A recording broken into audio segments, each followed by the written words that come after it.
Micro ఫ్యామిలీస్లో tolerance తగ్గిపోయి, నేను ఈ మధ్య కాలంలో మాట్లాడుతున్న టెక్నాలజీ కూడా ఒక రీజన్ అయిపోయింది. ఇంట్లోనే ఉంటాం, మెసేజెస్ పెడతా ఉంటాం. అంటే నాకు కూడా అలవాటు అయిపోయింది, మీకు అలవాటు అయిపోయింది, అందరికీ అలవాటు అయిపోయింది.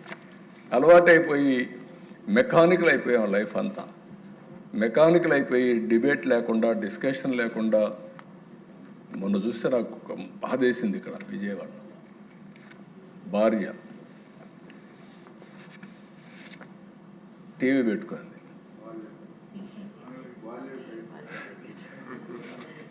టీవీ పెడితే భర్త ఎక్కువ చంపేసింది. అంటే టాలర్ సౌండ్ తగ్గించామంటే మంగళగిరి లోకేష్ కూడా మాట్లాడాలా.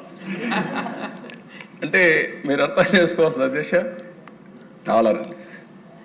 ఇప్పుడు నన్ను ఎవరిని అన్నారనుకో, నన్ను అంటాడా అనుకుంటే అడిగి అయిపోయింది ఇంకా. కానీ ఆ టాలరెన్స్ పోయేసి ఈ సమస్యలని వస్తున్నాయి. అందులో ఈ మధ్య యంగ్స్టర్స్లో కానీ సమాజంలో కానీ ఇది పెద్ద సమస్యగా తయారయ్యే పరిస్థితి వచ్చింది.